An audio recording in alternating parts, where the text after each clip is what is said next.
La deuxième annonce, c'est que ce mois de décembre était un mois que nous devons mettre à profit pour notre mobilisation de la campagne In Haïti. Nous sommes plus de 200 personnes de toutes les églises Impact Centre Chrétien à aller à Haïti. Plus de 200 personnes de tous les campus. Waouh! Et chaque personne prend en charge son billet et son séjour. Ce n'est pas l'église qui le fait. L'église, nous sommes 3 églises. La vision a été reçue par le pasteur Mohamed Sanogo. Et, il en a parlé au pasteur Greg et à moi-même. Et nous avons vraiment eu la conviction que ça valait la peine. On ne va pas juste faire une croisade d'évangélisation avec démonstration d'actes de compassion. On va vraiment poser un acte prophétique. C'est surtout pour ça qu'on va. On va pour une présence prophétique, une parole prophétique. Mais on ne peut pas seulement y aller pour parler. Parce que beaucoup de gens souffrent en Haïti. On va également pour démontrer la parole de l'amour avec des actes de compassion. Et le budget total de In Haïti, c'est $600 000. Quand j'ai appris ça, j'ai dit waouh. Oui. On a tellement de défis déjà. On a tellement de challenges. Et on a divisé chaque église, chaque ministère doit apporter $200 000, $200 000. Et la réalité, c'est pas la vérité. La réalité, c'est qu'on a beaucoup de défis. Mais on doit le faire. On doit le faire comment? Avec notre générosité encore. Et je n'appelle pas ici seulement Voici Saint-Léger. J'appelle toutes les églises Impact Centre Chrétien. Et j'appelle également toute la famille qui est connectée chaque dimanche là par Internet. Il n'y a aucune offrande qui est méprisable. Tu peux donner 50 €, 100 €, 200 € en fonction de ce que tu peux donner. Il n'y a rien qui est méprisable. Nous devons lever $200 000 pour In Haïti. Donc ça nous fait au moins 150 000 €. Et nous avons nos enveloppes. Nous avons des enveloppes spéciales. Non, des nouvelles enveloppes, pardon. Des nouvelles enveloppes sur lesquelles si tu fais une offrande pour In Haïti, lorsque tu fais une offrande pour In Haïti, tu prends la case Impact sans frontières. Voilà, c'est tout à droite, c'est marqué en jaune, Impact sans frontières. Et quelqu'un a dit, on le dit souvent, hein, le prix d'une vie, c'est une vie. On va donner la vie, il faut que quelqu'un donne de sa vie. Et quand tu donnes de ton argent, de tes offrandes, c'est tu donnes une partie de ta vie. C'est ce pourquoi tu travailles, tu transpires. On le respecte, on le fait tous et Dieu honore ce genre de sacrifice. Et là, c'est vraiment pour la bonne cause. C'est pour aller semer, aller déposer une semence prophétique. Et le budget est vraiment colossal, mais c'est parce que Haïti coûte très cher. Et rien que la sono, c'est $150 000 pour une semaine. La campagne médicale qu'on va faire, les médecins, la mobilisation des médecins et des médicaments à donner, c'est autour de $118 000. La logistique, les bâches, les écrans géants, les groupes électrogènes, les podiums et tout ça, les tapis, c'est un budget de plus de $165 000. C'est pour ça qu'on arrive à $600 000 au total. Et donc ton offrande ne sera pas vaine. Et avant la fin de l'année, assurons-nous nous tous d'avoir au moins contribué. Si tu as plus de 6 ans, tu es qualifié pour contribuer. Et voilà. Et Dieu... Non, c'est une bonne... La Bible dit celui qui prête, celui qui donne aux pauvres, prête à l'Éternel. Ça vaut la peine de soutenir cette vision. Je n'ai pas entendu ton amen. Voilà. Ça vaut la peine. Dis à ton voisin, je compte sur toi pour In Haïti. Et toi qui es connecté sur Internet, de comptant sur toi pour In Haïti.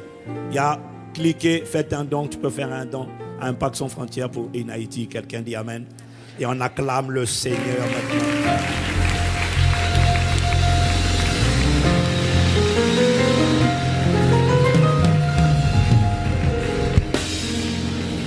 Merci Père. Le prix d'une vie, c'est une vie. Accorde-nous la grâce. Tu as dit qu'il y a plus de joie à donner qu'à recevoir. Alors accorde-nous la grâce de toujours voir comme un honneur, un privilège et une joie, le fait de donner pour que d'autres reçoivent la vie. Merci Seigneur pour notre contribution, notre générosité. Nous ne savons pas comment tu vas faire cette mobilisation. Mais Seigneur, merci de ce que, avec la participation de chacun d'entre nous, le rêve sera réalisé. La parole prophétique, la présence prophétique, le dépôt prophétique sera déposé à Haïti. Merci de ce que les ténèbres ne régneront pas sur Haïti. Parce que sur Haïti, ta gloire se lève. Merci Seigneur. Merci pour cette unité des ministères. Merci pour cette unité des églises. Merci Père, au nom de Jésus. Amen. Et nous ne le faisons pas seulement tout seul à Haïti. Nous avons l'appui de la Fédération protestante d'Haïti et de plusieurs dizaines d'églises qui sont mobilisées pour ce programme-là à Haïti, et ça passe à la télévision. Et tout cela, ce sont des coûts. Nous sommes soutenus physiquement et financièrement, c'est nous-mêmes qui devons assumer, nous les trois ministères. Mais gloire à Dieu, parce que c'est nous qui avons reçu la vision et on va y aller. Amen. Acclame encore le Seigneur. Amen, amen. Magnifique Esprit de Jésus, inspire les paroles de nos bouches, ainsi que les pensées de nos cœurs. Amen, amen, amen, amen. Amen, amen, amen, amen. Nous comptons sur ta grâce, nous comptons sur ta capacité. Inspire ta parole. Amen, amen, amen, amen. Amen, amen au Saint-Esprit. Merci pour le nom de Jésus. Merci pour le sang de Jésus. Merci pour ta parole révélée. Amen. Amen. We thank you, Lord. In Jesus' name. Veuillez vous asseoir dans sa présence.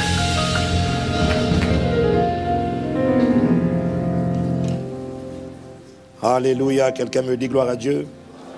Donc si tu ne viens pas à Haïti, tu peux venir quand même. Comment, pasteur Ivan? Avec ton offrande, on va y aller. Voilà. Quelqu'un dit encore gloire à Dieu. Nous continuons de parler de prière, de vie de prière. Et le titre de mon message aujourd'hui s'intitule, ça sera toujours la continuité, mais je vais revenir à ce que j'avais mis en stand-by depuis 2 ou 3 semaines. Je vais revenir à pourquoi est-ce que les croyants ont cru, mais continuent quand même de désobéir à Dieu. Donc le titre de mon message s'intitule « Faites la guerre aux mauvaises pensées ». J'aurais aussi pu dire « Comment se libérer des mauvaises pensées ». Entends par là les mauvais sentiments, les mauvaises émotions que tu sais être mauvaises. Est-ce que quelqu'un est avec moi?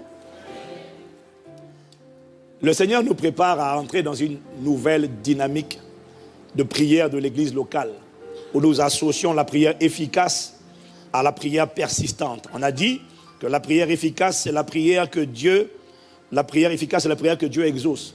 La prière persistante, c'est la prière que Dieu a déjà exaucée, mais qui n'est pas encore manifestée et qui exige, qui requiert une plaidoirie nuit et jour jusqu'à ce que, c'est ce qu'on appelle la persévérance, jusqu'à ce que l'ennemi lâche et il lâchera. L'association de ces deux clés, à la fois la prière efficace et la prière persistante, égale engendre la prière qui n'échoue jamais, c'est-à-dire la prière où l'on voit la manifestation de ce pourquoi on a prié. Il ne s'agit pas que de prier, il faut voir la manifestation. Et voir la manifestation requiert la prière efficace et la prière persistante. Bien aimé, j'ai la conviction maintenant, je suis vraiment certain qu'il y a une dimension de prière qui n'échoue pas. Voilà, je suis certain que toutes les formes de prière, toutes les prières, les requêtes, les supplications adressées à Dieu peuvent être manifestées. Je suis convaincu qu'il n'y a aucun cas qui soit impossible. Avec la foi et la prière à la fois efficace et persistante, tout peut être manifesté. Dis avec moi, tout est possible. Donc voilà pourquoi il est indispensable pour nous de nous assurer de l'efficacité, de la productivité de notre vie de prière, puisqu'on a vu que la vie de prière est le centre névralgique, c'est le moteur. Tout part de la vie de prière de la nouvelle création. Tout, en fait, c'est par la prière que tout ce que Dieu t'a déjà donné, tout est déjà accompli. C'est par la prière qu'on peut emmener à manifestation tout ce qui est déjà accompli. Même à l'intérieur de toi, Dieu a déjà tout mis. Vous avez tout pleinement en Christ, qui est le chef de toute autorité et de toute domination. L'autorité, la puissance, la sagesse, l'amour, l'humilité, le caractère, l'intelligence, la créativité, le discernement, la faveur, les accès, même la productivité, tu vas me dire même l'argent, même la richesse Tout est à l'intérieur de toi et tout va être manifesté par la prière. Je ne suis pas en train de te dire que la prière emmène l'argent, non.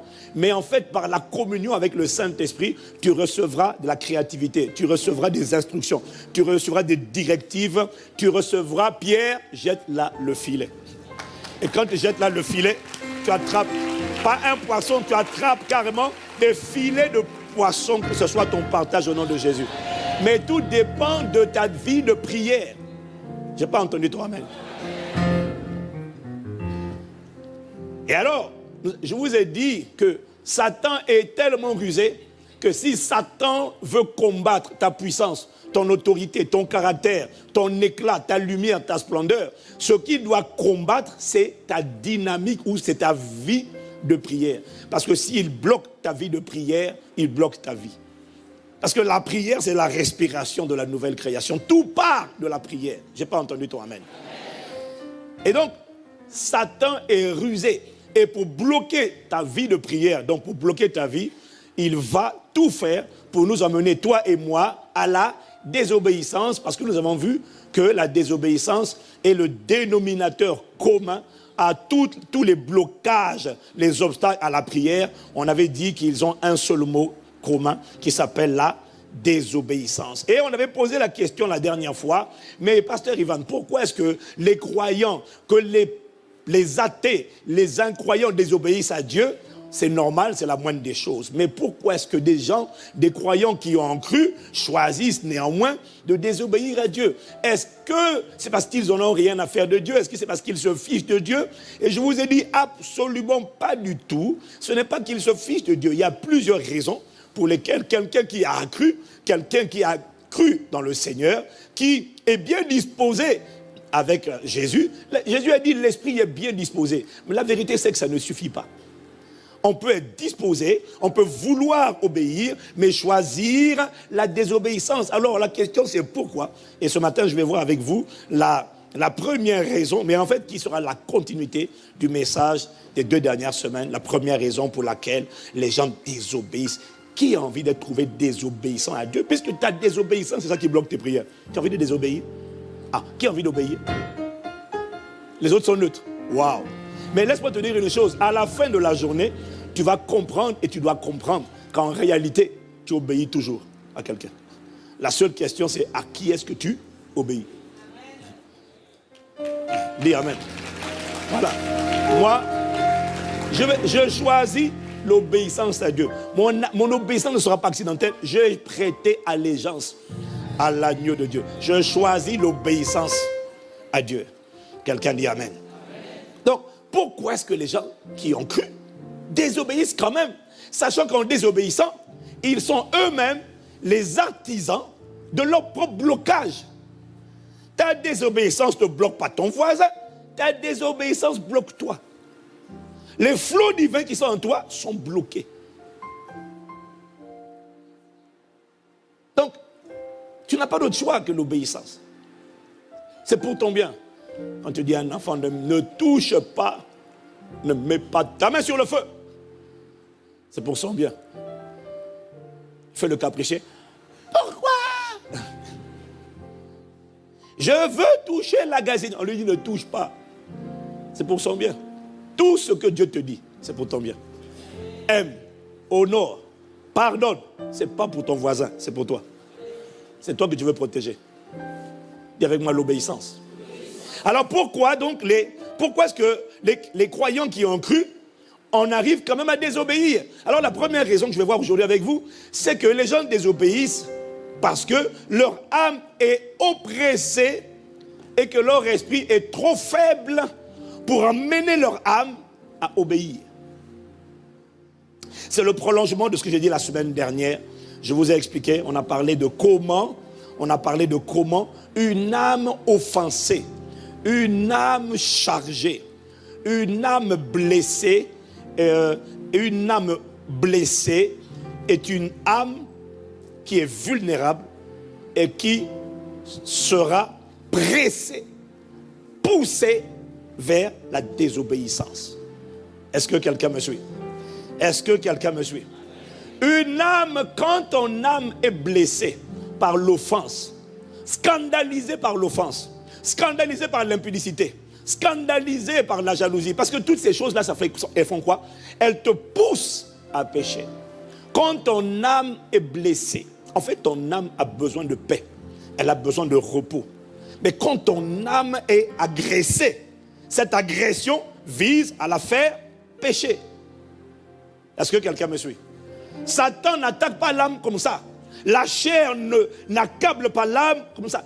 Il accable l'âme, on l'a dit la semaine dernière, pour nous pousser à pécher. Si tu me suis, tu dis Amen. Et quand donc ton âme est blessée, elle est vulnérable. Elle est à la merci, elle va être tentée de pécher. Et quand ton âme est blessée, il y a une chose que tu dois admettre.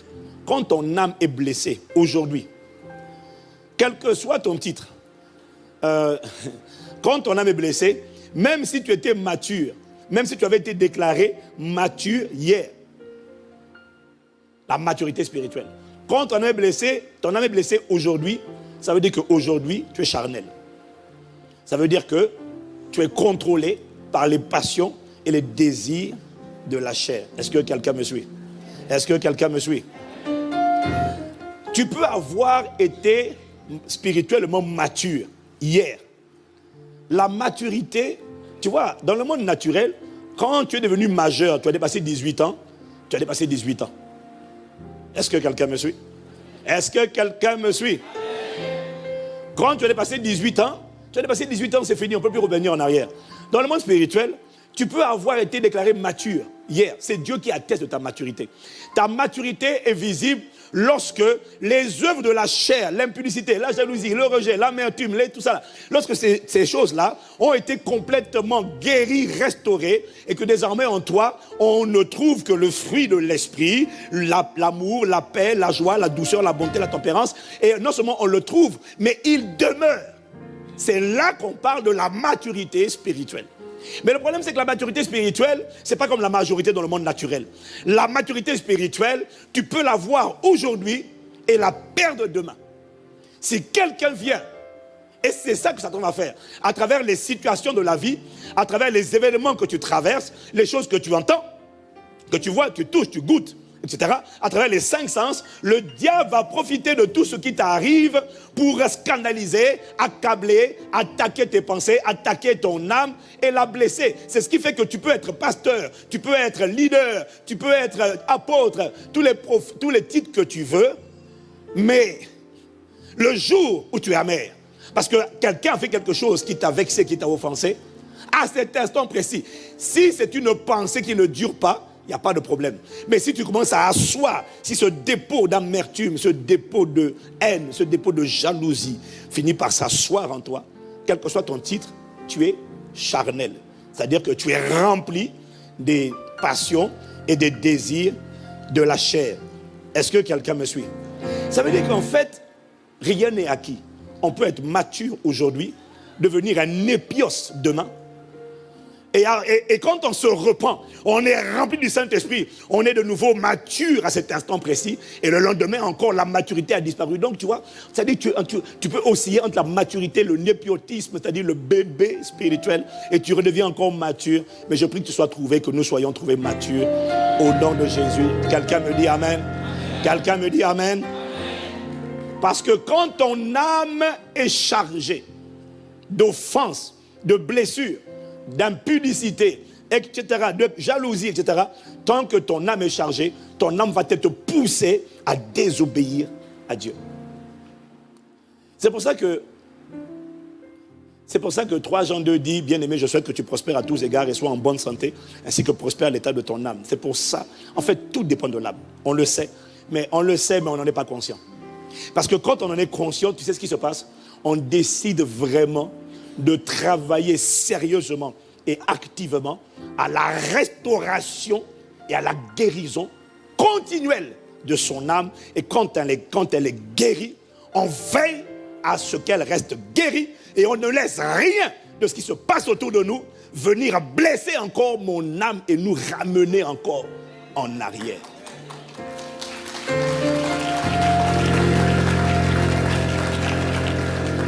C'est pour ça que chacun d'entre nous doit travailler, œuvrer à la restauration de son âme. Je n'ai pas entendu ton amen.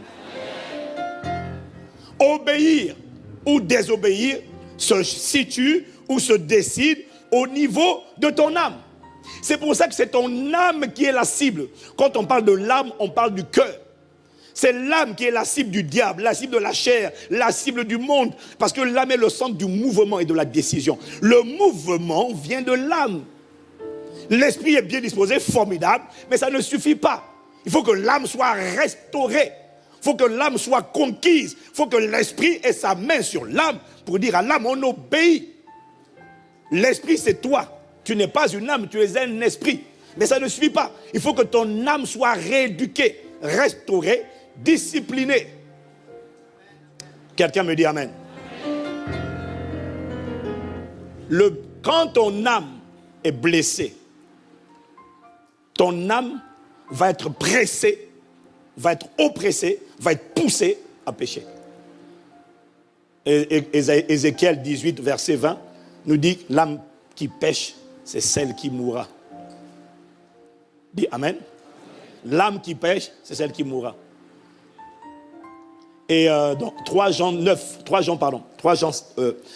3, oh là là.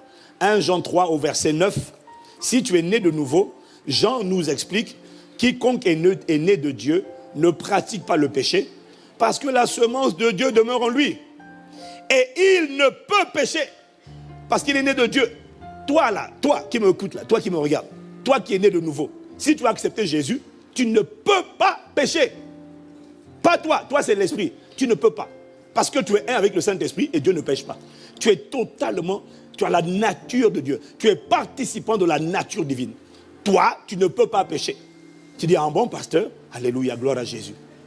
Mais pasteur, hier, quand je suis allé à minuit chez Rigobert, partager un thé, alors que elle et moi, nous sommes célibataires. Tu as fait ça? Non, tu as fait ça pour de vrai? Repentance au nom de Jésus. Mais pasteur, donc quand on est là avec Rigobert et qu'on a bu du thé à minuit là-bas et qu'on a fait ce qu'il ne fallait pas faire, tu dis que je ne peux pas pécher? Non, tu as péché. Quand on regarde toi, ton être entier, tu as péché. Mais la dimension de toi qui a péché, qui a eu le mouvement, c'est ton âme. Est-ce que quelqu'un me suit? Ce n'est pas ton esprit, c'est ton âme qui a péché. C'est pour ça que c'est ton âme que Satan blesse. Et une âme blessée, offensée, est une âme qui va être pressée. Une âme qui est en paix, dans le repos, dans la plénitude, ne pêche pas. J'essaie de te dire qu'on n'est pas obligé de pécher tous les jours. On n'est pas obligé de vivre, on n'est pas obligé d'être noyé. Tu vois, essayer de surnager dans la colère, l'amertume, le manque de pardon. Faut comme, oh là là, on n'est pas obligé. On peut en sortir, je te vois en sortir au nom de Jésus. Si j'étais toi, j'allais dire un meilleur amen. Quelqu'un me dit encore amen. Tout Satan va te pousser, il va nous pousser à pécher. C'est vrai, mais je veux que tu comprennes qu'il va nous pousser à pécher en scandalisant notre âme, en la bombardant. Tu vois, si tu regardes ce qu'il ne faut pas regarder, ta chair va pousser ton âme à pécher. Si tu entends ce que tu ne dois pas entendre, ta chair va pousser ton âme à pécher. Mais ce que je veux te dire, parce que ta chair va blesser ton âme, va la fracasser. C'est ça ce qu'on appelle scandaliser, offenser. Est-ce que quelqu'un me suit? Le mot offenser dans la Bible, en fait, ne s'applique pas seulement à « il a heurté mes émotions ». Non. Non, c'est pas. En fait, scandaliser, c'est plus que ça. Offenser, là, scandaliser, c'est plus que heurter tes émotions. C'est en fait taper dans ton âme.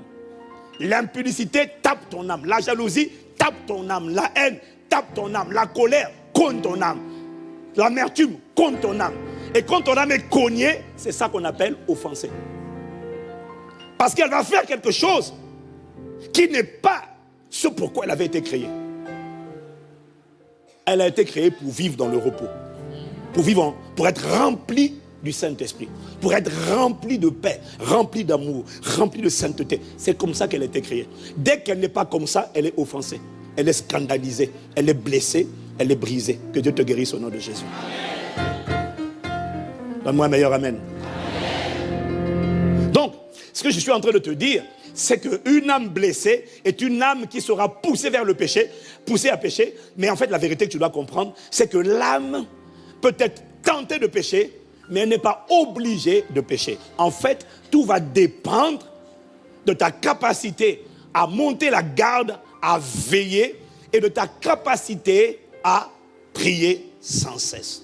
Parce que par la prière, nous sommes fortifiés. Par la prière, l'homme intérieur, l'esprit, devient robuste. Par la prière. Parce que un esprit, quand l'esprit n'est pas fort, il ne peut pas repousser les intrusions, les assauts, les traits enflammés du malin. C'est pour ça que Paul dit au reste, fortifiez-vous dans Ephésiens 6, verset 10. Au reste, fortifiez-vous dans le Seigneur par sa force toute puissante. Tu ne peux pas repousser l'ennemi si tu n'es pas fort. Que Dieu te fortifie au nom de Jésus. Voilà pourquoi il faut prier. Dis Amen. Je n'ai pas entendu. Donc, on n'est pas, je veux que tu dises à ton voisin, on n'est pas obligé de pécher. On peut être oppressé, blessé, mais on n'est pas obligé de pécher. Ce qui fait que les gens pêchent, finissent par désobéir, c'est de ça que je parle quand je parle de péché, finissent par désobéir, finissent par transgresser ce que Dieu a dit ou désobéir à la voix. Le Saint-Esprit dit une chose, toi tu fais le contraire. On n'est pas obligé de faire ça. Quand tu désobéis, tu bloques ta vie. Que tu ne bloques plus ta vie au nom de Jésus. On n'est pas obligé de désobéir et de pécher. Et c'est pour ça que Jésus dit, dans Matthieu 26, verset 41, « Veillez et priez, afin que vous ne tombiez pas dans la tentation. L'esprit est bien disposé, mais la chair est faible. » Dis à quelqu'un, veille et prie. Plus fort, veille et prie. Tu vois, Jésus leur a dit ça avant que Satan ne les réclame pour les cribler comme du froment. Ça veut dire que si les disciples de Jésus avaient veillé et prié, quand Satan les a réclamés, ils n'auraient pas été dispersés. Ils n'auraient pas été scandalisés. Ils n'auraient pas été offensés. Donc ça veut dire qu'on n'est pas obligé de vivre des offenses et d'être scandalisé. On peut atteindre la dimension où, quelles que soient les choses qui viennent de l'extérieur, on est calme, on est serein, on marche dans la paix de Dieu. Les choses qui arrivent ne t'ébranlent pas. C'est ça que Paul a dit quand il a dit, qui me séparait de l'amour de Dieu? Qui va nous séparer? Dis-moi. Qui nous séparait de l'amour de Dieu? C'est quoi? Donne-moi le nom. Célibat, chômage, travail, tout ça. C'est quoi? Mort, calamité, fléau, dévastation, crise, épidémie. Paul a dit, qui va me séparer? On peut arriver à une dimension où rien de ce qui arrive ne t'ébranle. Seigneur, amène-nous à cette dimension au nom de Jésus. Quelqu'un me dit Amen. Parce que personne ne prend plaisir à être ébranlé. Parce que ça ne te rend pas plus agréable à Dieu. Ça ne suscite pas plus d'âme. Ça ne suscite pas, tu vois, Dieu ne dit pas, oh, elle est tellement démantelée, broque, tellement amère et frustrée et en colère que je vais agir. Non, c'est tu crées une odeur qui repousse Dieu. Dieu est attiré par la foi. Dieu n'est pas attiré par les lamentations. Oh, j'en ai marre, si c'est comme ça, je me suicide. Quand c'est comme ça, les anges, ce genre de langage-là n'attire pas l'intervention divine. Ce qui attire l'intervention divine, c'est quand tu dis « Je n'ai que toi, Seigneur, je n'ai que toi pour bâtir ma vie. Je n'ai que toi, Seigneur, je n'ai... Mes sous sont dans toi, je n'ai que toi. Mon bouclier, ma bannière, ma lumière. Tu es mon espérance de gloire. Je n'ai que toi, Seigneur, je n'ai que toi. Là, Dieu dit, ah bon, tu n'as que moi. Quand il parle là, il fait quelque parce que Dieu siège au milieu de la louange. Dieu dit, là, tu as créé un climat qui m'attire. Qui est-ce qui est en train de t'embêter, mon enfant? Quel est le nom de ce démon, de cette condition? Quel est le nom de cet homme qui est en train de frustrer ma fille et mon fils ici? Et là maintenant Dieu atterrit dans le champ de bataille comme un feu dévorant. Et puis il écarte ses ennemis. Selon qu'il est écrit, Dieu se lève, ses ennemis se dispersent. Quelqu'un dit Amen.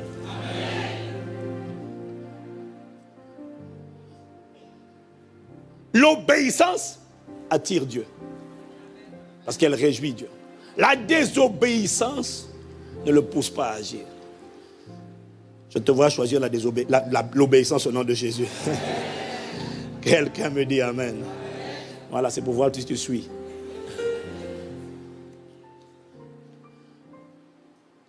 Retiens ceci, premier point. Une âme qui est offensée est une âme qui risque de pécher. Voilà pourquoi tu ne dois pas rester longtemps dans le rejet. Tu ne dois pas rester longtemps dans l'amertume. Tu ne dois pas rester longtemps dans la dépression. Tu dois sortir vite de là. Il faut te dépêcher de sortir. Parce que tant que tu restes dedans, tu es vulnérable. Tu es une proie. Est-ce que quelqu'un me suit? Tu dois décider de sortir de là. C'est pour ça que le titre de mon message, c'est « Faites la guerre aux mauvaises pensées ». Il faut sortir de là. Mais pour sortir de là, comment? Jésus donne 2 clés. Veiller et prier. Nous, on aime prier. Mais on n'aime pas la partie veiller. Donc, comme tu sais déjà prier, tout ça là, tu connais déjà. On est là dans nos 21 jours. Donc, prier, tu sais déjà.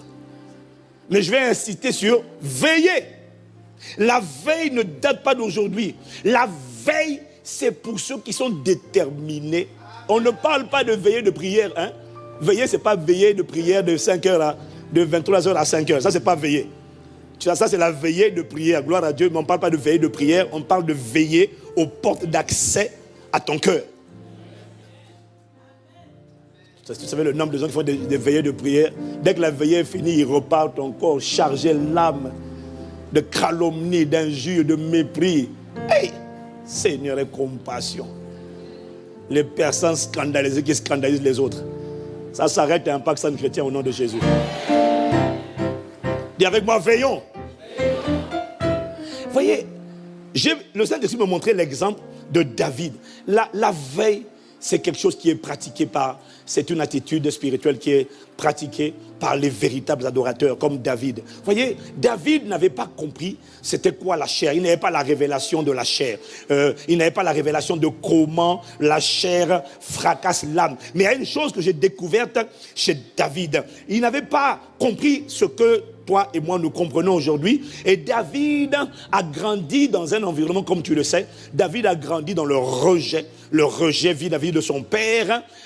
Il a grandi dans l'abandon par rapport à sa maman. Sa mère l'a abandonné, son père l'a rejeté, et ses frères non seulement le rejetaient, mais en plus ses frères le méprisaient. Tu vois, quand tu compares, Joseph aussi a été rejeté par ses frères, c'est vrai, mais Joseph au moins il était désiré, choyé et célébré par son père. Mais David, il était méprisé par ses frères, rejeté par ses frères et rejeté aussi par son propre père, puisque quand il fallait choisir le prochain roi d'Israël, on n'a pas pensé à lui alors qu'il y avait 7 enfants et on ne s'est même pas souvenu du 8e enfant. Est-ce que quelqu'un me suit? Donc, tu peux être certain que David est quelqu'un qui a grandi, puisque rappelle-toi, l'environnement, on n'a pas tous expérimenté les mêmes assauts, les mêmes attaques de la chair contre notre âme, parce qu'on n'a pas grandi dans le même genre d'environnement. C'est humainement impossible de vivre dans un environnement comme celui de David, où ton père ne te calcule pas, où tes frères te méprisent et te rejettent. C'est impossible d'avoir grandi dans ce genre d'environnement et de n'être pas pressé par des passions charnelles appelées colère, appelées tristesse, appelées découragement, appelées abattement, appelées dépression. C'est impossible. Parce que l'environnement dans lequel tu te trouves détermine ce qui va t'agresser. Est-ce que quelqu'un me suit? Est-ce que quelqu'un me suit? Donc David a connu ça. David a connu le rejet. David a connu la tristesse. Je suis sûr qu'il disait des fois, qu'est-ce que j'ai fait au bon Dieu?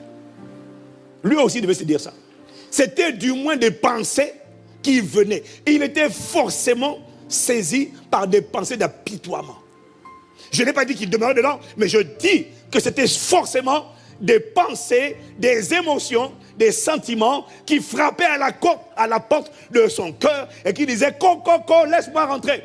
Tu es qui? Je suis l'esprit d'apitoiement. l'esprit de découragement, l'esprit d'amertume, l'esprit de colère. Pourquoi moi? Pourquoi c'est moi qu'on envoie pour faire les sales besognes? Et quand il faut établir le prochain roi d'Israël, on ne pense même pas à moi. Laisse-moi, je suis l'esprit de rejet. Je vais habiter en toi. Tu as besoin de moi. Moi, je te comprends. Je me déguise. Je suis le rejet. Mais en fait, il faut que je reste en toi. Pourquoi? Parce que, à cause de ce que tu as vécu, il faut que je sois avec toi. Tous ces démons ont forcément frappé à la porte de son cœur. Et en plus, il n'était pas né de nouveau. Donc, il n'avait pas le Saint-Esprit à l'intérieur de lui. Mais, même sans avoir le Saint-Esprit, David, parce que c'était un amoureux de Dieu, parce que c'était un véritable adorateur, David savait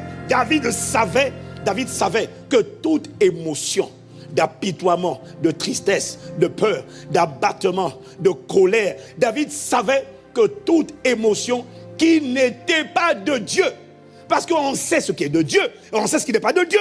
Dieu est amour, Dieu est toujours joyeux, on sait. David savait que toute émotion, pensée, sentiment, qui n'est pas de Dieu, malgré qu'il n'ait pas le Saint-Esprit, malgré ce qu'il a vécu dans son enfance, David savait que toute émotion qui n'est pas de Dieu ne devait être ni subie, ni tolérée, ni acceptée, mais elle devait être haïe, elle devait être combattue, elle devait être renversée. Il le savait. Et c'est pourquoi il a écrit le psaume que toi tu lis dans le psaume 43, verset 5. Toi et moi, on le lit. Mais lui, il n'a pas écrit ça pour faire plaisir. Il a écrit parce que c'était son expérience.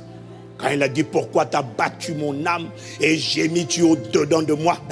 Espère en l'Éternel, espère en Dieu, car je le louerai encore. Il est mon salut et mon Dieu, mon âme. Tu ne sais pas qui est le Dieu que je prie, tu ne sais pas qui est le Dieu que j'invoque, tu ne sais pas qui est le Dieu en qui je crois. Je vais te dire, mon âme, je t'interdis l'apitoiement, je t'interdis l'abattement. Oui, mais, et puis là, une voix vient lui dire, ouais, mais tu as besoin de moi là quand même, parce que regarde tout ce que tes frères te font. Je suis l'esprit de haine, je suis l'esprit de colère, je suis l'esprit d'amertume. Il faut que tu me laisses rentrer en toi, parce que là, des gars, ils exagèrent. Regarde ce qu'ils ont fait, ils te maltraitent, ils abusent de toi, verbalement, physiquement, comme tu es le dernier. On te tape sur la tête, on te tape des talons comme ça là. Allez, petit gifle, allez, hein? Ils abusent forcément. Laisse-moi rentrer en toi. David savait, malgré ce qu'il a enduré, ce qui est impressionnant, c'est que quand il a écrit ça, il est en train de décrire une lutte. Il refuse que toute émotion autre que la paix, autre que la joie, autre que la foi, il refuse que toutes ces choses-là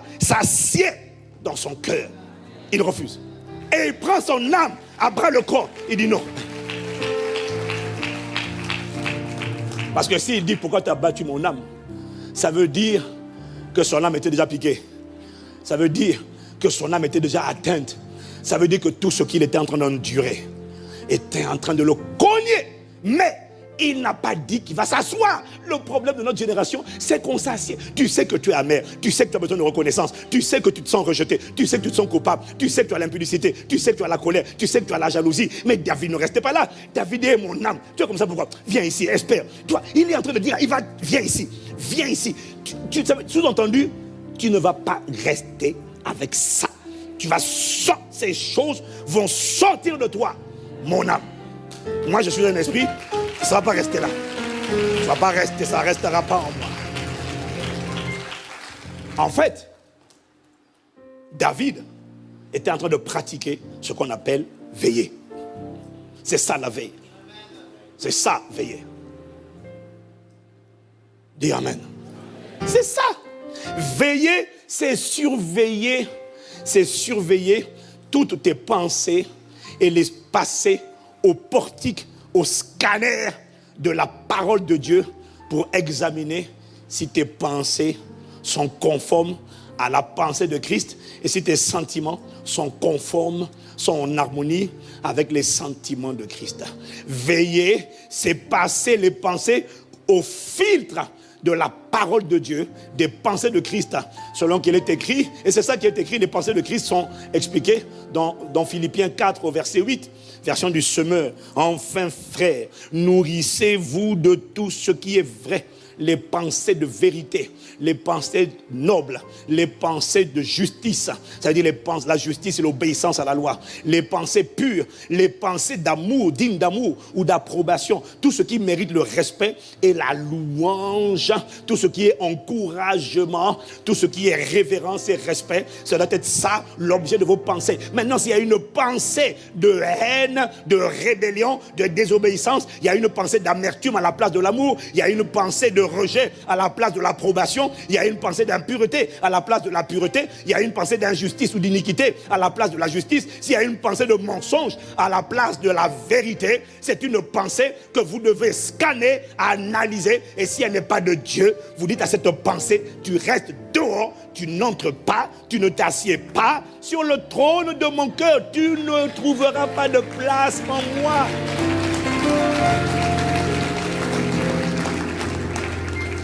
C'est ça, veillez, dis à quelqu'un, veillons.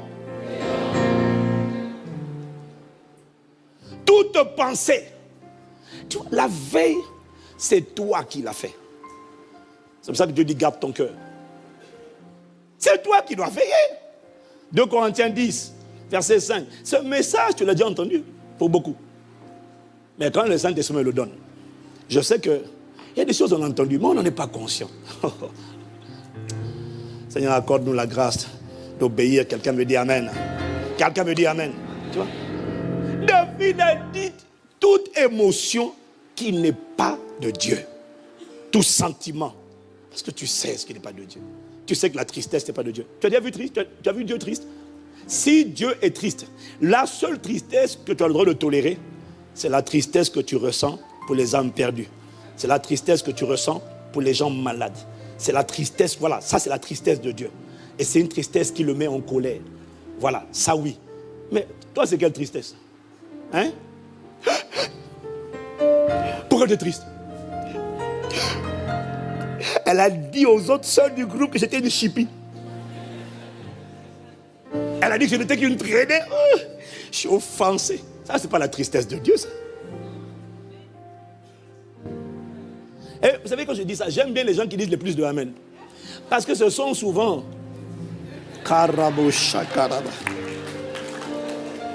J'aime bien. Partout où je vais. Il y a des endroits, je suis allé au Cameroun la dernière fois. Au début, les gens pour dire Amen, ils prennent carrément des sifflets. Tu sens l'excitation. J'ai dit magnifique, wonderful. Même à Kinshasa, ça paraît partout. Partout, en fait, c'est la culture. En Afrique, on aime mettre l'atmosphère. Maintenant, dès que la parole vient maintenant pour cisailler les cœurs, les sifflets sont tombés des poufs. Waouh! Plus personne ne sifflait. Plus personne ne sifflait. Dis avec moi, waouh!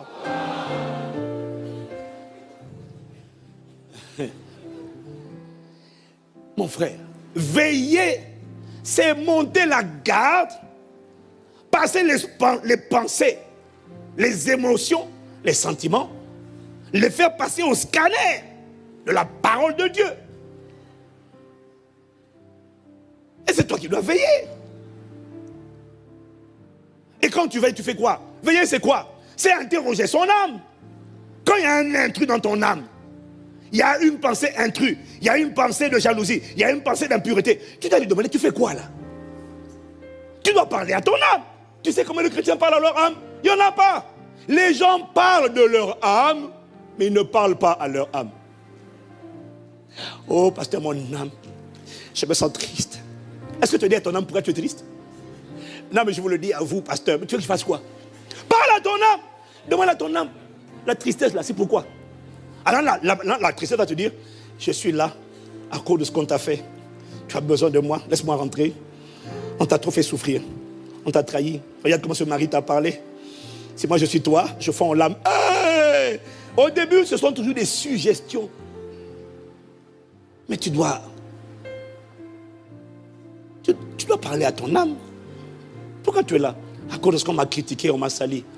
Est-ce que c'est une raison pour que tu sois là? Tu n'as rien à faire à moi. Pourquoi? Mais pourquoi je ne peux pas être en toi? Parce que je ne vis plus. C'est Christ qui vit en moi. Est-ce que Christ est amer? Non. Est-ce que Christ est en colère? Non. Est-ce que Christ est impudique? Non. Est-ce que Christ est souillé? Non. Est-ce que Christ est jaloux? Non. Bon, jalousie, tu fais quoi là? Ouais, mais c'est parce que Elle a pris le gars que tu visais. Non. Est-ce que Christ est jaloux? Non. Ce n'est plus moi qui vis, c'est Christ qui vient à moi. Tu dégages, tu restes dehors, tu sors de là. Mon âme, dégage. Toi, jalousie, dégage de mon âme. Mais toi, tu parles de ton âme tout le temps. Tout le temps. Oh, pasteur, je suis triste. Comédienne. Arrête de me parler de je suis triste. Parle à ton âme. Dis-lui pourquoi tu es triste. Pourquoi tu as battu au-dedans de moi? Quelqu'un qui n'était même pas né de nouveau. Il n'avait pas le Saint-Esprit. Il avait la capacité de parler à son âme. Nous, on a le Saint-Esprit. On parle en langue. Et on est incapable de dire. Et c'est la seule raison pour laquelle ton âme est toujours malade. Tu sais pourquoi? Tu ne la secoues pas comme un cocotier. Toi, tu fais quoi? Toi, quoi? Chapa, fire! Parle à ton âme. Dis-moi amen. Dis à ton voisin, parle à ton âme. Oh, je me sens découragé. Pourquoi? J'ai échoué à un examen. Est-ce que tu connais le nombre de gens qui ont échoué à un examen? Michael Jordan a échoué à l'examen. Il avait échoué dans le basket. Albert Einstein a échoué à un examen de mathématiques. Tu veux qu'on te donne le nombre d'exemples de gens qui ont échoué? Il y en a plein qui ont échoué. Est-ce que c'est fini? Non. Mais pourquoi toi tu parles de... Oh, je me sens découragé. Parle à ton âme, parle au découragement. Bon, est-ce que Dieu se décourage? Si Dieu se décourageait, ça fait longtemps que toi on t'aurait viré déjà. Ça fait longtemps que l'enfer t'aurait dit, Dieu ne veut plus de toi, laisse-moi te prendre. Ça fait longtemps.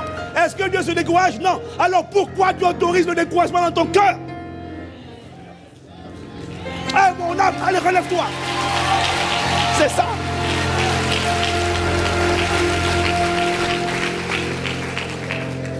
L'abattement, le découragement ne seront jamais des choses positives dans ton âme. Vire-les de là. Qui peut le faire? Toi. Comment? Parle. David n'avait pas le Saint-Esprit. Il parlait à son âme. Hé, pourquoi tu as ça? C'est quoi? Oh, on m'a rejeté. David aussi, on m'a... Là, David te parle. Hein? David te parle par les Écritures.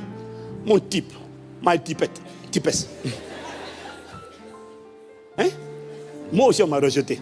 Moi aussi, on m'a méprisé. Toi, on a fait quoi d'autre? Ah, c'est-à-dire que moi, vraiment... Ok, Rahab te parle. Rahab te dit, moi, j'étais une prostituée. J'étais une prostituée. J'étais à la porte, l'entrée de la porte de la ville. Hein. Tous les gars, les passants. C'est-à-dire que tout le monde, les voyageurs, les sédentaires, tout le monde connaît mon nom, ma maison. Ils sont tous passés dans mon lit. Rahab te parle. Elle te dit, ton passé n'est pas obligé d'être ton futur. Hein? Mais il faut que tu parles à ton âme. Mais arrête de nous parler de ton âme. Bon, non, écoute-moi. Sur le pupitre, je dis ça. Maintenant, quand j'aurai quitté le pupitre, j'aurai dans le soin pastoraux, j'accepte de t'écouter. Avec amour. De parler de ton âme. Après, je vais te grogner. Vous savez c'est quoi le plus décourageant?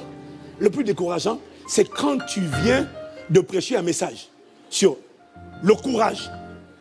Par exemple, et juste à la fin du message, tu as quelqu'un qui va te voir, pasteur, je n'en peux plus. Pasteur, priez pour moi. Qu'est-ce qu'il y a? Mon frère, ma soeur, qu'est-ce qu'il y a? Sinon, les soeurs vont croire qu'il n'y a que pour les soeurs. Donc, on va dire, mon frère, ma soeur, qu'est-ce qu'il y a? Pasteur, je suis trop découragé. Oui. Ma soeur, tu étais à l'église? Oui, pasteur. Tu as écouté le message? Oui, pasteur. Qu'est-ce que tu as compris? Pasteur, je suis trop découragé. Non, non, oh non, non. Mais maman, la parole est venue pour t'éduquer, te redresser. Mais parle à ton âme. Dis à ton âme, mais pourquoi t'as battu au-dedans de moi mon âme? Toi, viens ici. Mais parle à ton âme. Dis à quelqu'un, parle à ton âme. Oh! Regarde ce que Paul dit qu'il faut faire. 2 Corinthiens 10, verset 5. Il dit, nous renversons. 2 Corinthiens 10, verset 5.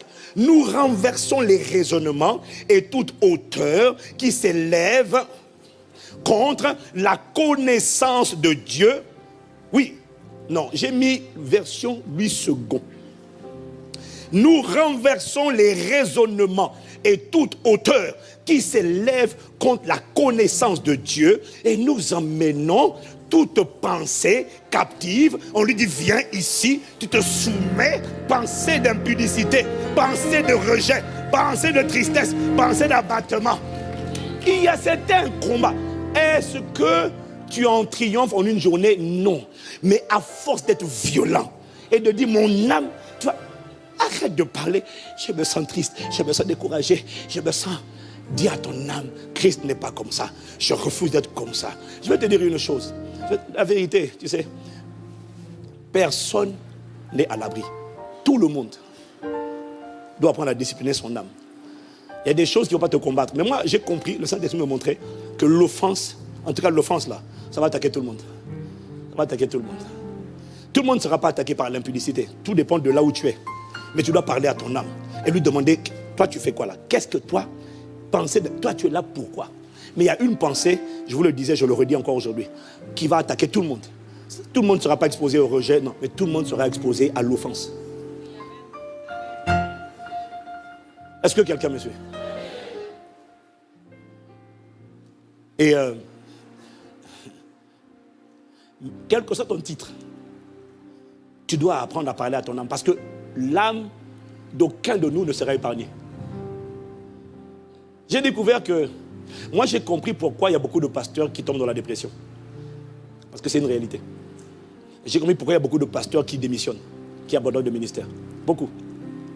À l'époque, je disais, oh, les gars ne sont pas solides. Et puis j'ai compris quand même que mine de rien, quand tu es pasteur, tu vis des coups bizarres. Les gens pensent que pasteur, c'est juste prêcher le dimanche et puis chanter. Et prier. Waouh! Conduire les hommes, c'est dur. C'est dur. C'est terrible. Et le pire, c'est quand tu as quelqu'un qui s'est converti avec vous, il a cheminé avec vous, tu l'as nourri, tu l'as éduqué, tu l'as habillé. Parce qu'il y en a, ils étaient broke, pauvres. Tu as prié pour lui. Tu as même aidé à écrire les CV. On voyait les CV, il a trouvé du boulot. Tu l'as marié. C'est vous qui avez payé le mariage. Waouh, magnifique. Et la personne vient te dire un jour, avec sa femme, on quitte l'église, pasteur. Je dis, mais pourquoi? Il n'y a pas d'amour. Il dit alors, tu sais, que quelqu'un dise qu'il n'y a pas d'amour, il n'y a pas de problème. Mais toi, quand tu dis qu'il n'y a pas d'amour, mon premier réflexe, c'est de dire, toi, tu dis, il n'y a pas d'amour, il n'y a pas d'amour. Toi, on t'a marié, on a payé, on a financé. La vie va permettre, quel que soit ce que tu fais, des circonstances où l'offense, l'amertume, va dire, là quand même, avec ce que tu viens de prendre comme dose, laisse-moi rentrer en toi. Tu as besoin de moi pour te consoler. Je m'appelle l'amertume, là tu as besoin de moi parce que là... Non mais il n'y a personne qui est écarté, personne.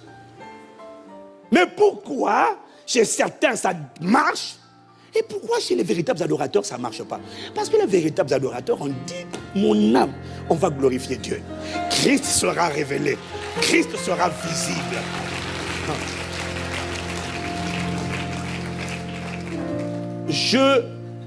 C'est à toi de monter la garde et de t'assurer que ton âme, même si elle a ressenti une blessure, ne reste pas dans cette blessure. Parce que si elle reste en toi, si elle reste en moi, j'ai été contaminé. C'est pour ça que, demande à ma femme, j'ai appris à me détacher. Je sais que les coups vont venir. C'est pour ça que je disais tout à l'heure, quand tu as fait du bien à quelqu'un, oublie le bien que tu as fait. Au cas où elle oublie, toi aussi oublie avant elle. Voilà. Ça, c'est la sagesse. C'est la sagesse. Au moins, tu préserves ton âme. Parce que la voix va venir te dire. Mais si tu as oublié, la voix ne va pas te dire. Eh bien, si tu n'as pas oublié, la voix va te dire, tu te rappelles ce que tu as fait pour elle? Que tu as fait pour lui, tu te rappelles? Et avec ça, oh, je suis offensé. On t'a eu. Parle à ton âme. Fais la guerre aux mauvaises pensées. Quelqu'un dit amen. Dis à quelqu'un, parle à ton âme. C'est à toi. Tu vois, je dis ça, c'est un message que tu connais déjà. Mais pourquoi aujourd'hui on t'attrape encore avec les mêmes émotions? Parce que tu ne fais pas ce que je suis en train de dire. Tu le sais, mais tu ne le fais pas. Toi, tu veux raconter toute ton histoire. Je te raconte. Accroche-toi, hein, pasteur. Je vais te raconter toute ma genèse. Depuis 1970 jusqu'à aujourd'hui. Je te demande du temps. Et il faut que tu m'écoutes, je dois tout raconter. Non, c'est pas mauvais. Hein? Non, non, non. Sur l'estrade, je te challenge. Quand je vais quitter l'estrade, je vais t'écouter quand même. Je vais prier. Fortifie-moi, Seigneur, Jésus-Christ. Non, on est ensemble, on est ensemble. On est ensemble. Quelqu'un dit Amen. Non, je suis sérieux. Quand on est en entretien, on est patient, on n'est pas agacé, on prend le temps d'écouter. Parce que tout le monde n'a pas le même niveau de maturité. Donc il y en a pour qui ce que je dis, c'est trop rail. Il faut d'abord qu'il se vide, il se vide. Il n'y a pas de problème. Si tu te vides, on va... Non, non, sérieux, on va écouter avec attention. Mais sur le pupitre, je vais te dire, parle à ton âme. Voilà. Dis à ton âme pour être fait la guerre à ces émotions-là. Non, je rencontre des gens qui bichonnent leurs émotions. Ça va pas. On a dit du mal de moi. Je n'arrive pas à chanter. Oh, pourquoi je ne chante pas? Pourquoi on ne veut pas de moi à la chorale? Mais parce qu'on a dit non. Et alors? Oh. Ouais, mais justement, ça me blesse. Mais va chanter dans la rue. Va chanter dans Paris. Hier, on était en campagne d'évangélisation là. Va chanter, c'est l'aide. Va chanter. Va chanter. Hein? Et c'est quoi ça? Quoi? Tu veux chanter seulement à l'église? Ah ah! Pour que les caméras, quand elles viennent là, tu lèves la main comme ça. Oh Jésus! Comédienne! Waouh! Acclame les comédiens! Waouh! Wow!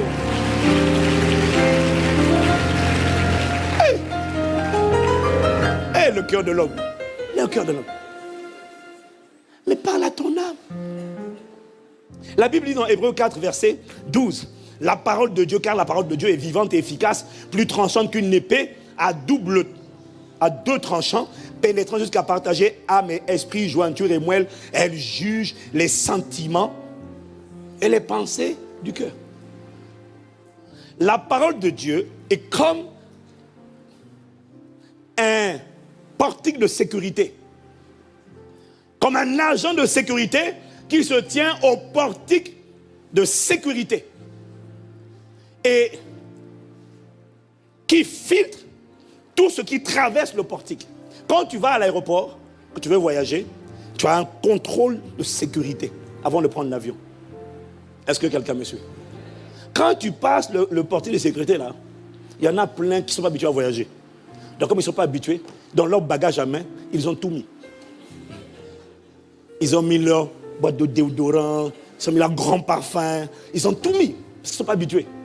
Et quand tu arrives au portique de sécurité, on te dit, produits chimiques, jetés, poubelle, là, jetés. Ah non, c'est mon après-shampoing. Le gars ne te parle, il te dit qu'il ne te calcule même pas. Hein. Il te juge, surtout s'il est costaud, c'est juste un regard. Jeté. Et puis ils ouvrent.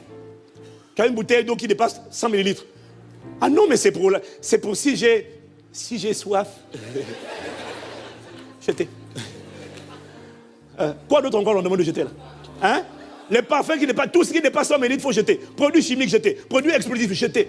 Le gars ne te calcule même pas. Quand tu veux essayer d'expliquer, non mais en fait je vous explique. En fait ce produit-là, c'est parce que, ne faites pas attention à la taille, c'est parce qu'il est utile pour ça. Jeter. Ce qui est étonnant, me disait le Saint-Esprit, c'est comment il y a des produits que tu n'as pas envie de jeter. Mais tu as envie de prendre l'avion. Il n'y a même pas beaucoup de conversations. Hein. Les gars ne discutent même pas. Il n'y a pas beaucoup de débats. C'est jeter, passer, sinon ne jetez pas, repartez.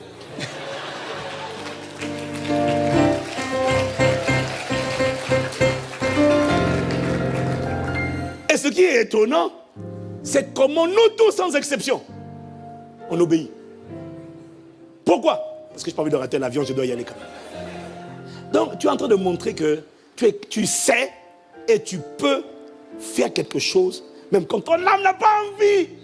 Tu es capable d'un parfum. au revoir. Tu sais faire, tu sais et tu peux renoncer aux choses auxquelles tu t'es attaché. Tu sais et tu peux, tu sais, tu peux. Dis avec moi, waouh. Tu sais et tu peux le faire. Tu sais le faire, tu peux le faire, tu en as la capacité. Tu sous-estimes ton âme. Tu sous-estimes de quoi tu es capable. Tu peux faire ce qu'on t'ordonne de faire. Quelqu'un me dit amen encore. Mais devant l'agent de sécurité invisible, appelez la parole de Dieu. Quand il dit cette pensée-là, ne rentre pas dans ton cœur. L'impudicité ne rentre pas, la jalousie ne rentre pas, l'amertume ne rentre pas. Maintenant, la plupart des gens, qu'est-ce qu'ils disent? Non, mais en fait, c'est dur. J'essaye, je me bats. J'ai du mal. Pasteur, il faut prier pour moi. Il faut prier pour moi. Il faut prier pour moi. La plupart des gens, quand c'est l'agent de sécurité, le garde là. D'ailleurs, ce qui est marrant, c'est que quelle que soit sa face, sa race, sa taille, dès lors qu'il a la tenue, tu sais te mettre au garde à vous. Et obéir. Mais devant la parole de Dieu, où, normalement, tu devrais être encore plus au garde à vous, devant la parole qui a créé toutes choses. Tu dis, non mais en fait, j'ai l'esprit bien disposé, pasteur, mais en fait, la chair est faible. En fait, mon âme là, en fait, waouh. Je dis, waouh. Alors, tu dis que ta chair est faible, que les démons t'oppressent et te poussent à désobéir. Mais il m'a dit, mais comment se fait-il que devant un agent de sécurité, surtout s'il est baraqué, même s'il n'est pas baraqué, dès lors qu'il a la tenue, tu as du respect pour la tenue. Tu as du respect pour l'uniforme. Comment se fait-il que devant un garde armé qui se tient en face de toi, devant même un agent de sécurité tout simplement, quand on te dit ces produits ne passent pas ici, il me dit là tu obéis. Et quand tu obéis, si on te dit tel produit est interdit dans l'avion, la plupart du temps tu obéis.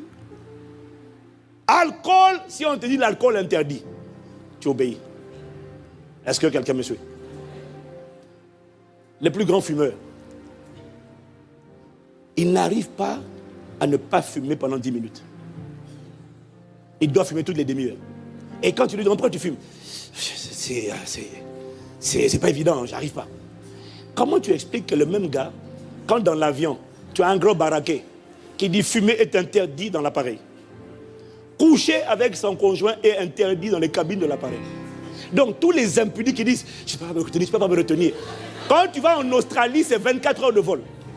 Celui qui ne peut pas se retenir là, et le gars qui fume, et le gars qui ne peut pas se retenir pour se permettre de coucher, comme par hasard, dans l'avion, il arrive à faire, quand tu vas aux Antilles, c'est 8h30 de vol sans cigarette. Quand on te dit téléphone portable interdit, et que tu penses que tu es accro au WhatsApp, SMS, non j'ai besoin, même quand il y a le wifi dans l'avion, j'ai besoin là, c'est plus, non, on te dit arrête, non mais en fait, j'ai du mal, en fait vraiment, je reconnais que je ne dois pas le faire, mais bon tu comprends, tic-tac, c'est dur pour moi. Mais quand on te dit téléphone interdit, on est capable de te dire téléphone interdit. Dès lors qu'il y a quelqu'un là qui se tient devant toi, un grand malabar, même si pas avec l'uniforme qui te dit, si on t'attrape, c'est amende sévère plus newf emprisonnement. Il se tient seulement devant. Comment tu expliques que tu as envie de fumer, tu as envie de copuler, tu as envie de téléphoner? Dès qu'on te dit on n'a pas le droit, explique-moi comment tu arrives soudainement à obéir pendant plusieurs heures. Alors que quand tu as quitté l'avion, tu dis, je ne peux pas faire 30 minutes sans fumer, mais tu as fait 24 heures sans fumer pour aller en Australie. Waouh! Waouh!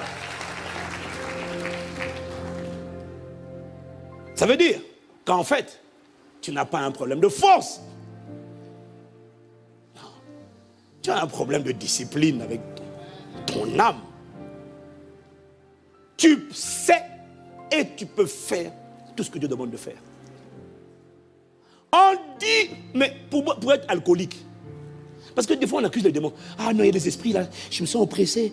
Mais comment tu expliques que l'esprit d'alcoolisme là, si on te dit, vous ne touchez pas à l'alcool. Tu sais, quand le Daesh était en Syrie, les alcooliques là ont réussi à passer des mois sans boire une goutte d'alcool. Les gens qui disaient, j'ai besoin de boire de l'alcool, je suis accro. Parce que quand il est accro, c'est parce qu'il est oppressé par des démons. Ça c'est vrai, tu peux dire amen. Dis amen. Bon, quand Daesh était là, et qu'ils se baladaient avec les sabres et les épées, les sabres, et eux ils cherchent des têtes à décapiter. Et puis on met la boisson, l'alcool là. Et puis ils tournent, hein. Tous les alcooliques passent devant. Ils disent, ah non. Mais attends, monsieur l'alcoolique, non, attends. Tu as accusé un démon. Tu as dit, c'est un démon qui me tient, il est très fort, la chair est faible et tout ça là. Comment se fait-il que pour ça là, dès que tu vois la présence d'un sabre, acclame selon tout seul. Je crois que...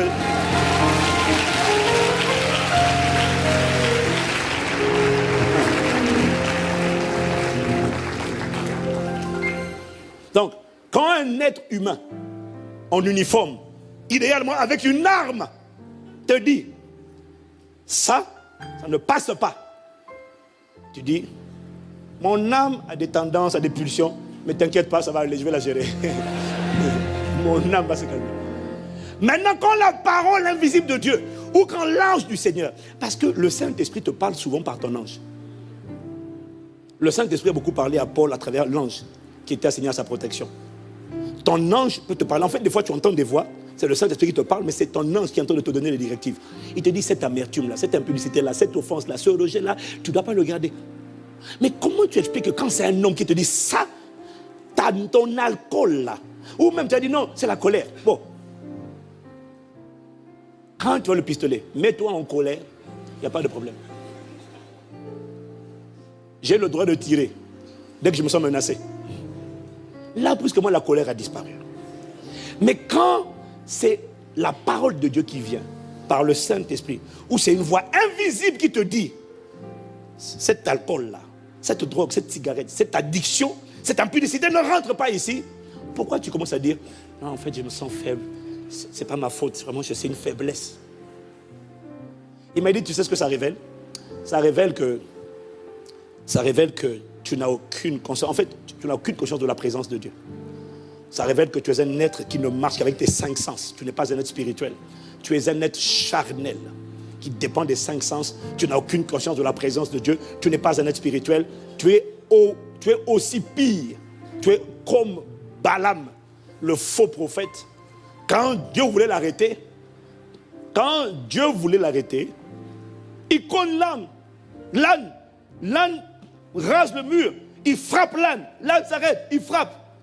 Et il s'est arrêté. Il a dit, yes sir. Maintenant, il a fallu que l'ange apparaisse physiquement. Pour lui dire, mais je suis apparu pour te résister. Tu ne comprends pas? C'est là que soudainement, il a dit, non. Non, c'est bon. Non, j'ai compris là. Alléluia, gloire. C'est bon, on va arrêter. Ça veut dire que, le Saint-Esprit m'a dit, ça veut dire que toi, il te faut, pour obéir, que tu vois un ange avec une épée flamboyante, prêt à frapper tes ennemis, et prêt à te châtier aussi toi-même en cas de désobéissance. Il faut que tu vois l'épée flamboyante de l'ange. Là, l'épée va commencer à te dire, quand tu vas voir l'ange avec l'épée, tu vas dire, non, mais c'est bon. On va dire, alors l'impudicité? Non.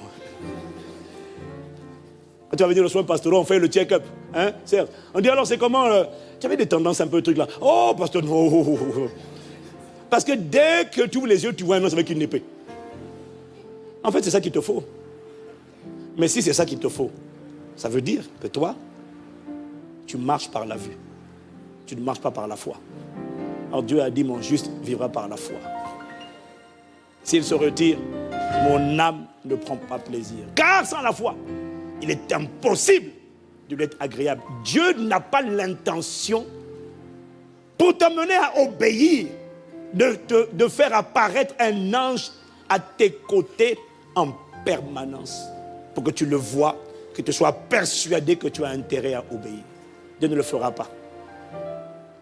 Parce que Dieu a dit que mon juste doit marcher, doit vivre par la foi. En fait, ce que j'essaie de te dire, c'est que tu peux faire la guerre à n'importe quelle mauvaise émotion, sentiment que tu as à l'intérieur de toi. Et quand tu vas te livrer à cette guerre, renverser les raisonnements. Je renverse ces raisonnements de jalousie. Je renverse ces raisonnements de tristesse. Qu'est-ce que tu fais en moi? Je renverse ces raisonnements de haine. Je renverse ces raisonnements de suicide. Je renverse ces pensées de dépression. Tu n'as rien à faire, moi. Dieu n'est pas dépressif. Quand tu vas faire cette guerre, tu vas voir que Dieu sera avec toi. La capacité de Dieu va t'accompagner et tu vas triompher.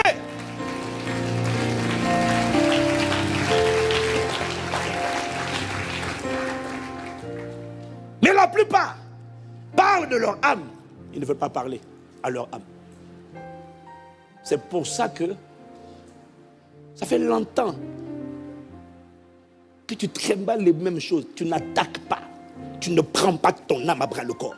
Tu ne la secoues pas comme un cocotier. Tu la cajoles. Et tu subis.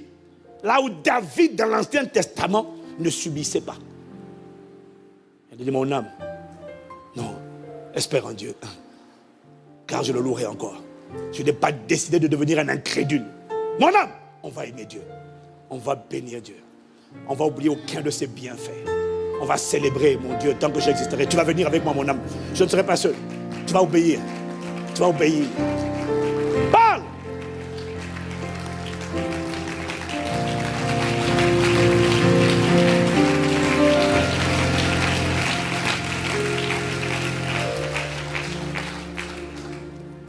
Parce que lorsque tu ne décides pas de faire la guerre aux mauvaises pensées, que tu sais, tu le sais, tu nourris tout le temps. Tu nages dedans. Lorsque tu ne décides pas de faire la guerre, ces mauvaises pensées, ces sentiments, ces émotions, ça veut dire que tu décides de cohabiter. Ça veut dire que tu décides d'être un complice et un allié du destructeur de ton âme et du bloqueur de ta vie. C'est toi qui décides. Une âme faible, une âme brisée, n'est pas obligée de désobéir. Si tu décides de monter la garde, je ne me laisserai pas faire. Mon âme était peut-être broke, mais tu ne resteras pas broke. Arrête de regarder le monde autour de toi et en train de leur dire pourquoi tu m'as dit ça, pourquoi tu m'as fait ça. Non, tu ne vas pas passer ton temps à traverser les rues dès que quelqu'un te cogne. Pourquoi tu m'as cogné, pourquoi tu m'as parlé comme ça. Tais-toi un peu et parle à ton âme. Pourquoi tu sens être vexé, pourquoi tu es toujours vexé, pourquoi tu es toujours blessé. Ouais, mais c'est parce que je me sens rejeté. Et rejette, tu fais quoi ici? Dégage de là. Renverse les forteresses, tu dis au nom de Jésus. Je rejette le rejet. Je rejette le rejet. Je ne t'appartiens pas. Mon âme appartient à Christ. J'ai été racheté, esprit, âme et corps, par le sang de Jésus-Christ. Alors toi, esprit de rejet, qui essaie d'accabler mon âme, tu dégages au nom de Jésus. Et d'ailleurs, pour ton information, je ne suis pas rejeté, je suis accepté, je suis bien-aimé, je suis justifié, je suis pardonné, je suis sanctifié, je suis glorifié. Dis Amen.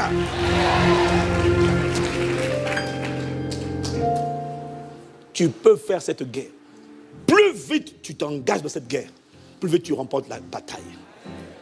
Parce que, contrairement au David dans l'Ancien Testament, toi, tu as le Saint-Esprit avec toi, tu as le Saint-Esprit en toi, et Dieu est là en toi pour produire le vouloir et le faire à l'intérieur de toi selon son bon plaisir. Donc tu n'es pas victime. Arrête, tu n'es pas victime. Prends ton âme à bras le corps. Parle à la montagne. Parle à cette âme. Parle à l'esprit qui essaie d'oppresser l'âme. Au lieu de parler à tout le monde. Tu m'as blessé, tu m'as forcé, tu m'as blessé, tu m'as offensé. Mais la terre entière va t'offenser, toi. C'est quoi ton problème? Décide de parler à ton âme. Tu dis non. C'est un esprit de mélancolie. C'est un esprit de rejet. C'est un esprit d'apitoiement. Commande à cet esprit. Tu lui dis, je t'arrache mon cœur. Il n'est pas à toi. Tu commandes l'esprit d'impudicité. Il n'y a pas un démon qui est trop fort. C'est faux.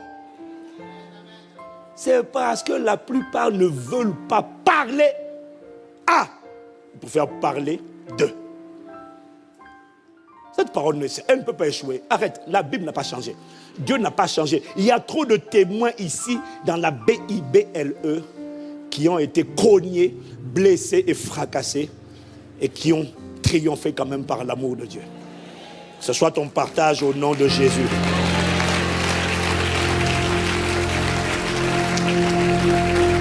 Une âme blessée, une âme qui reste offensée, est une âme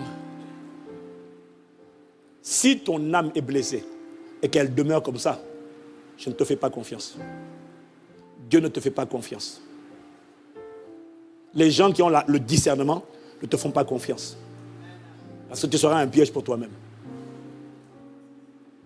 2018 arrive. Écoute, ça fait longtemps qu'il y a des choses que tu trimbales trop. Tu refuses de parler à ton âme, de la tirer. Décide que tu vas rentrer en 2018, nouvelle personne. Nouveau cœur. Nouveau cœur. Nouvelle consécration. Nouveau zèle. Nouvelle maturité. Incline la tête avec moi.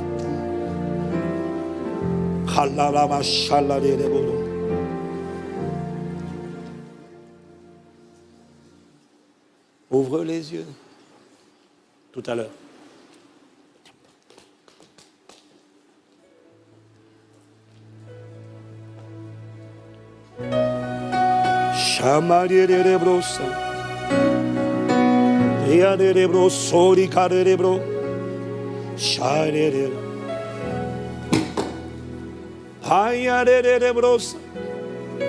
Tu n'as pas besoin qu'un ange soit physiquement avec toi tous les jours, visible à tes yeux. Tu as besoin de la conscience de Christ. Tu as besoin d'être conscient de la présence de Dieu. Sors des excuses. Décide de prendre ton âme à bras le corps. Sors des lamentations, des apitoiements.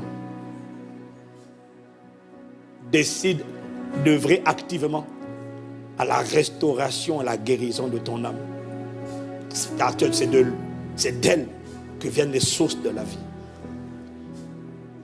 Bien-aimé, je souhaite que tu prospères à tous les égards, sois en bonne santé, ainsi que prospère l'état de ton âme. Prends-la. Le Saint-Esprit est avec toi. La capacité divine est là. La force est là. Mais veille, monte la garde. Ça veut dire, décide de scanner. Et tous les intrus, les pensées intrus, les émotions intrus, les sentiments qui ne sont pas de Christ, dégage-les, dis-leur dehors. Ce n'est plus moi qui vis, c'est Christ qui vit en moi. Vous êtes illégitime. J'accepte les sentiments de Christ.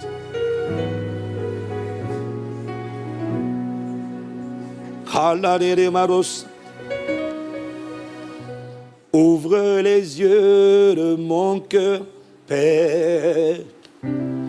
Ouvre les yeux de mon cœur. Je désire te. Je désire. Ouvre. Ouvre les yeux de mon cœur, Père. Ouvre les yeux de mon cœur. Je désire te voir. Pardonne ma cohabitation. Je désire te voir. Pardonne là où j'étais complice au Père. Ouvre les yeux de mon cœur, Père. À partir d'aujourd'hui, ouvre les yeux de mon cœur. Ne me laisse plus accepter de croire que je suis trop faible. Ce n'est pas la vérité. Je désire te. Je sais faire, je sais obéir et je peux obéir. Ouvre les yeux de mon cœur, Père. Accorde-moi la grâce d'être conscient seulement, conscient de ta présence, conscient de ce que je suis le temple du Saint-Esprit. Ma vie ne m'appartient pas, rends-moi conscient de la vérité.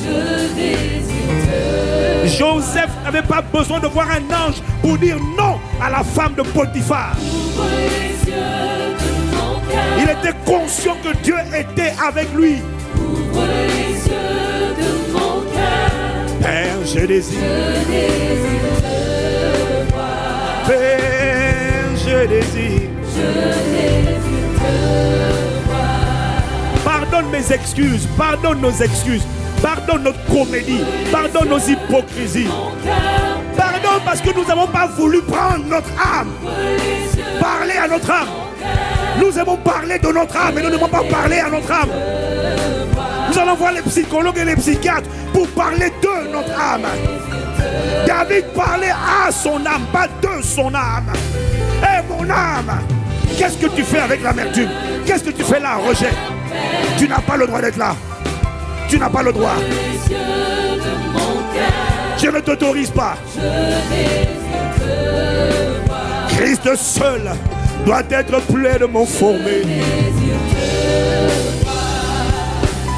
Ouvre, ouvre, ouvre, ouvre. Ouvre les yeux de mon cœur, Père. Ouvre les yeux. Ouvre les yeux de mon cœur. Je désire te voir. Je désire te voir. Je désire te voir. Je désire. Je désire te voir. Je désire. Je désire te voir. Je désire. Je désire. Je désire te voir. Élevons la voix, prions les uns pour les autres, prions pour nous-mêmes, prions pour l'Église.